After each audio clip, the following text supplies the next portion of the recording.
चलिए आज हम लोग देखना है बंगाल का प्रथम गवर्नर।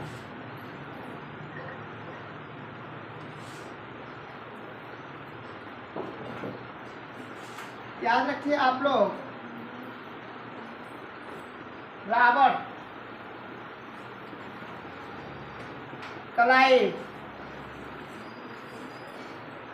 1757 से लेकर 1760 तक एक कार्यकाल चला था और दूसरा कार्यकाल चला था 1765 से लेकर 1767 तक।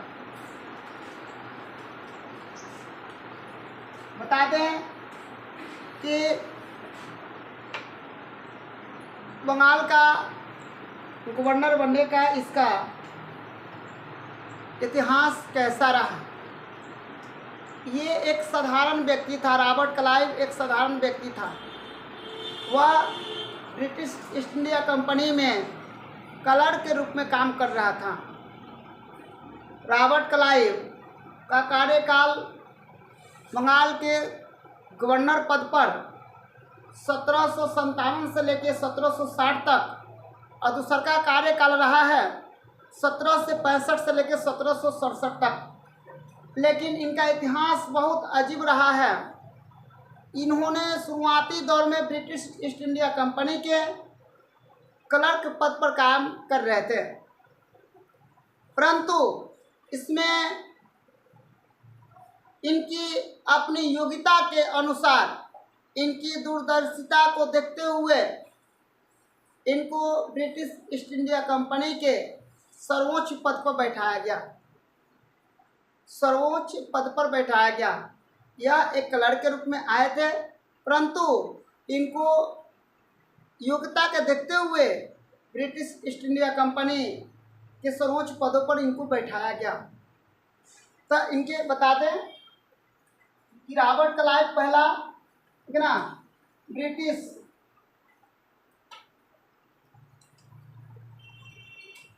ब्रिटिश कंपनी में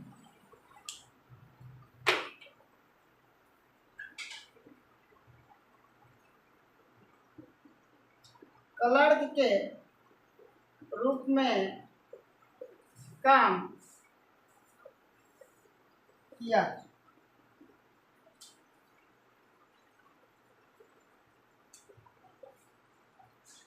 इनकी या रॉबर्ट क्लाइव की योग्यता के अनुसार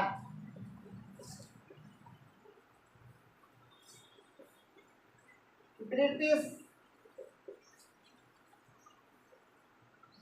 कंपनी की सबसे उच्च पदों पर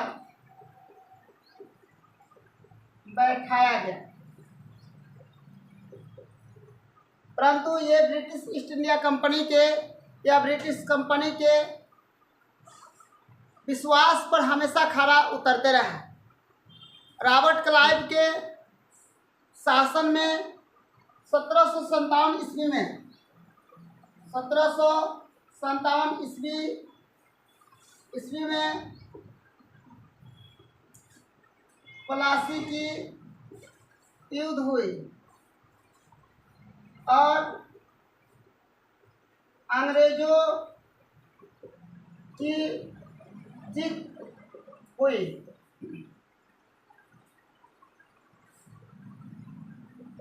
माना जाता है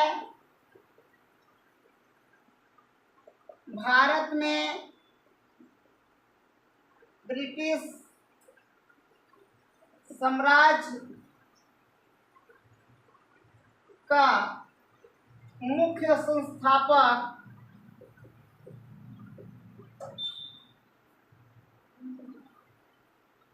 रॉबर्ट क्लाइव था। अगर देखा जाए तो प्लासी के युद्ध में भयानक युद्ध हुआ 1757 में प्लासी का युद्ध हुआ। त्रिगुट या तीन संगठन वाला सेना, और ये ब्रिटिश ईस्ट इंडिया कंपनी के सेनाओं का समर्थन में इनको सेनापति बनाया गया था। इस युद्ध के जीतने के बाद भारत में ब्रिटिश साम्राज्य का पूर्ण रूप से अधिकार हो गया। उस समय इंग्लैंड के प्रधानमंत्री विलियम पिट्स ने रॉबर्ट क्लाइव को स्वर्ग से उत्पन्न सेनानायक की उपाधि दी थी। जब रॉबर्ट क्लाइव ने प्लासी के युद्ध जीत लिया, जीतने के बाद भारत में ब्रिटिश साम्राज्य का संस्थापक माना जाता है, क्योंकि इनके प्लासी के युद्ध जीतने के बाद भारत में ब्रिटिश ईस्ट इंडिया कंपनी का या अंग्रेजों का पूरा वर्चस्व आ गया। इसलिए इंग्लैंड के प्रधानमंत्री विलियम पिट्स ने खुश होकर रॉबर्ट क्लाइव को स्वर्ग से उत्पन्न सेनानायक की उपाधि दी थी। उसको नोट कर लीजिए।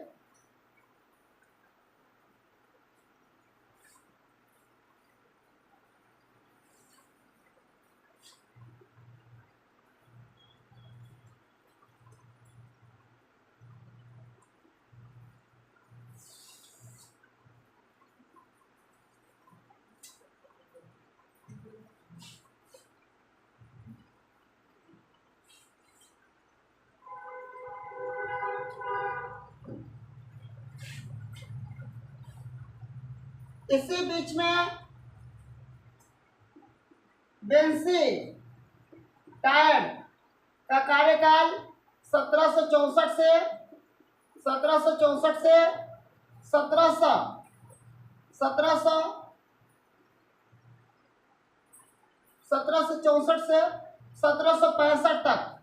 1765 तक था।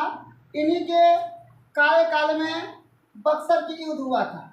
बक्सर का युद्ध हुआ था, लेकिन बक्सर का युद्ध 1764 में हुआ था। बक्सर का युद्ध 1764 में हुआ था, और फिर से दोबारा रॉबर्ट क्लाइव को 1765 से 1767 तक बंगाल का फिर से गवर्नर बनाया गया।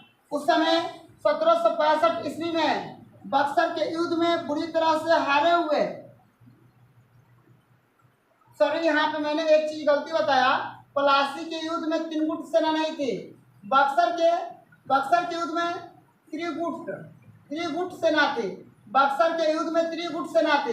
अवध का नवाब, ठीक है ना, बंगाल का नवाब, और कहाँ अवध बंगाल, और मुगल बादशाह आलम शाह द्वितीय, यहाँ पे त्रिगुट सेना थी। परंतु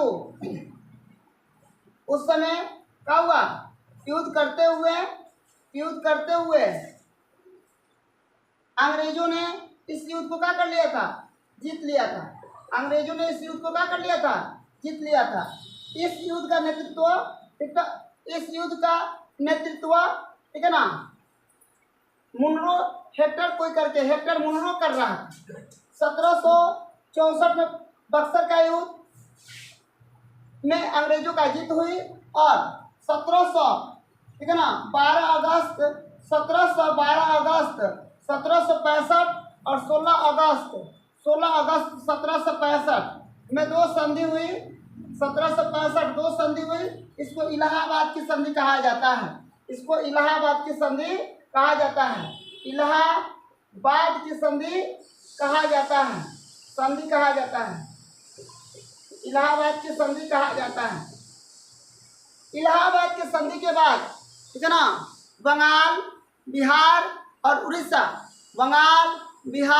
उड़ीसा पर पूर्ण रूप से अधिकार हो गया, और रॉबर्ट क्लाइव ने अपने सैनिकों को और बिहार में, बंगाल में और उड़ीसा में उप दीवान नियुक्त किया, जिससे बिहार से, बंगाल से और उड़ीसा से कर वसूल की जा सके।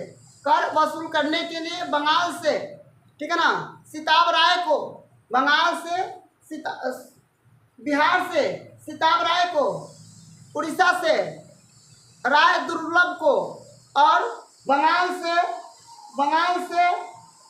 मोहम्मद रजा को, बंगाल से मोहम्मद रजा को लिख दे रहे हैं, याद रखिएगा। बंगाल का उप दीवान मोहम्मद राजा, बिहार का उप दीवान सीताब राय को, उड़ीसा का उप दीवान राय दुर्लभ को, और इन्होंने कर वसूल कर ठीक है ना, बंगाल का नवाब रॉबर्ट क्लाइव के पास पहुंचाना शुरू कर दिया। बिहार से सीताब राय, बंगाल से मोहम्मद रजा और उड़ीसा से राय दुर्लभ को उप दीवान घोषित किया गया। और इन्होंने जमींदारों से, लोगों से कर वसूल कर क्या करता था, अपने नवाब के पास अपने गवर्नर के पास पहुंचाता था, या ब्रिटिश ईस्ट इंडिया कंपनी के पास पहुंचाता था। नोट कीजिए जल्दी से।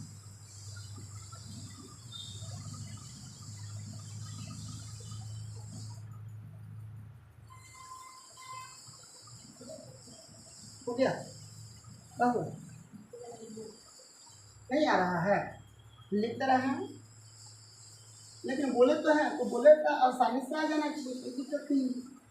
चलिए एक और भी चीज देखना है। 1765 ईस्वी में बंगाल में रॉबर्ट क्लाइव द्वारा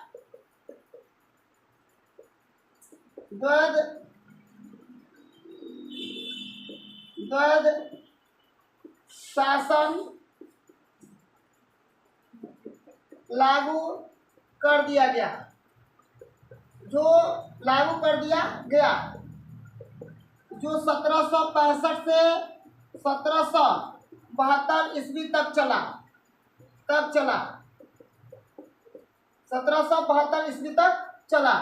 अंत में इसको 1772-73 में वारेन हेस्टिंग्स ने द्वैध शासन को समाप्त कर दिया। वारेन हेस्टिंग्स ने 1772 ईस्वी में 72-73 में इस द्वैध शासन को क्या कर दिया, समाप्त कर दिया गया। तो मैं आप लोग को कह दूं कि रॉबर्ट क्लाइव अगर अंग्रेजों का शासन, वर्चस्व, राज अगर आया तो इसका मुख्य संस्थापक रॉबर्ट क्लाइव था, जिनके कारण अंग्रेजों का यहाँ पर विस्तार हो पाया, ब्रिटिश ईस्ट इंडिया कंपनी का विस्तार हो पाया। आज के लिए इतना ही, धन्यवाद।